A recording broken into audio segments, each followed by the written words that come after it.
जय माता दी। नवरात्रि के किसी भी दिन में अगर यह उपाय आप कर लेते हैं, आपके जीवन की दुर्भाग्य दूर होते हैं और सौभाग्य में निरंतर वृद्धि होती है।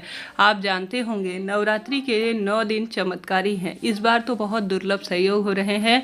गुरुजी ने अपनी पिछली कथाओं में कई उपाय बताए गए हैं, वही उपाय आप सभी तक साझा करना चाहूँगी। तो ध्यान से सुनिए आपको उपाय कैसे करना है। आप जानते होंगे यह दिन माने जाते हैं सौभाग्य में वृद्धि करने के लिए, मनचाहा प्रेम, पुत्र प्राप्ति का वरदान, रोग और कर्ज संकट, व्यापार वृद्धि और सब कार्यों की सिद्धि के लिए। कैसे करना है, कब करना है, ध्यान से सुनिए।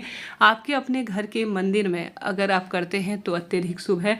माता रानी के मंदिर में जाकर करते हैं तो भी अत्यधिक शुभ है। 9 दिनों में जब भी समय मिले, सुबह या रात्रि को, तभी आप इस उपाय को कर लीजिएगा। कैसे करना है, ध्यान से सुनिए। सबसे पहले आपके एक प्रश्न का जवाब दे दो, जिसमें आप सभी के यह सवाल आ रहे हैं कि दीदी आपने बताया था कि माता रानी को इन 9 दिनों में आप लौंग का भोग जरूर से लगाया करें।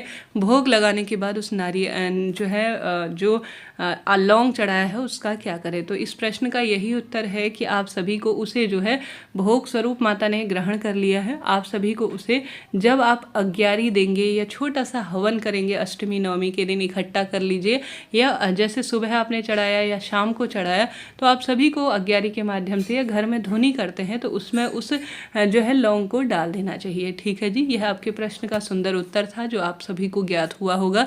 चाहे तो 9 दिन तक इकट्ठा कर कर आप सभी उस लौंग को जो है अगले दिन जब लास्ट दिन होता है उस दिन भी आप अग्नि में समर्पित कर सकते हैं। बहुत शुभ से माना जाता है। बढ़ते हैं उपाय की तरफ। जैसे कि हम सभी लौंग की ही बात कर रहे थे तो वही उपाय आपके लिए है। लंबे समय से कोई मांगलिक दोष है तो उसके लिए यह उपाय सिद्धता की तरह कार्य करेगा। लाल रंग माता रानी को अत्यधिक प्रिय है तो आप सभी को लेना है कलावा, लाल रंग का कलावा, जिसे लाल रंग का धागा कहा जाता है, लच्छा नाड़ा भी कहा जाता है, वह आपको ले लेना है। इतना लंबा लीजिए कि इसमें जो है माता रानी के गले में यह आप पहना सके। ठीक है जी, यह ले लिया धागा।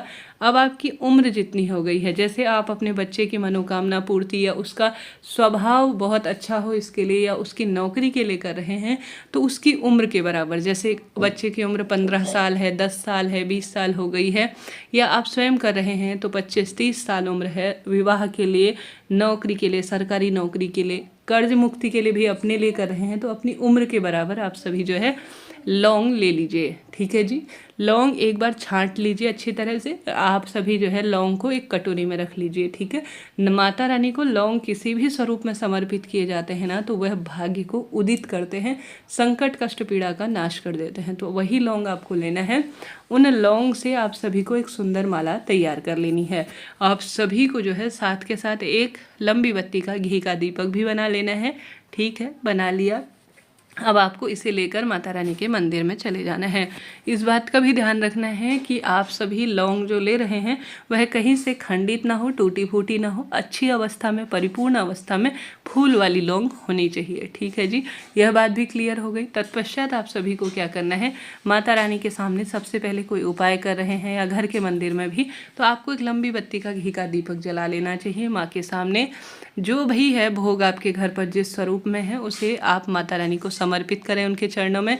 चाहे तो बताशा और लौंग ही पर्याप्त है या अलग से आप पान इत्यादि जो भी चढ़ाते हैं माँ को चरणों में समर्पित कर दीजिए। फिर आप सभी को अपनी मनोकामना बोलनी है कि हे माता रानी, लौंग की माला अपनी मनोकामना की आपको समर्पित कर रही हूँ, इसे जो है आप स्वीकार करें और मेरे मनोरथ सिद्ध करें, ऐसी प्रार्थना करें।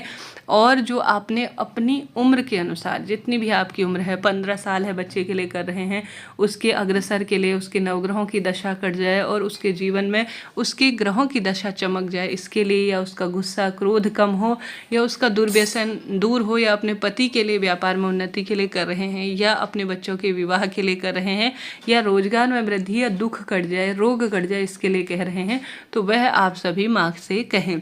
और जो लौंग की माला आपने माँ को लाल धागे में समर्पित की है वह उनके गले में आपको धारण करवा देनी है। ठीक है जी, तो करके देखिएगा, आपको यह उपाय सिद्धता की तरह कार्य करेगा।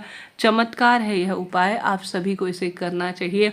जो भी भक्त इस उपाय को नवरात्रि में करता है खुली आंखों से चमत्कार देखता है। गुरुजी प्रदीप मिश्रा जी ही नहीं, अन्य गुरुजन जो है इस उपाय के लिए बहुत सलाह देते हैं। आपने कई वीडियोस में देखा होगा, यह उपाय एक चमत्कार है, साक्षात इससे खुली आंखों से चमत्कार होते हैं। तो करके देखिएगा। 9 दिन है आपके पास नवरात्रि के, किसी भी एक दिन कर लीजिएगा।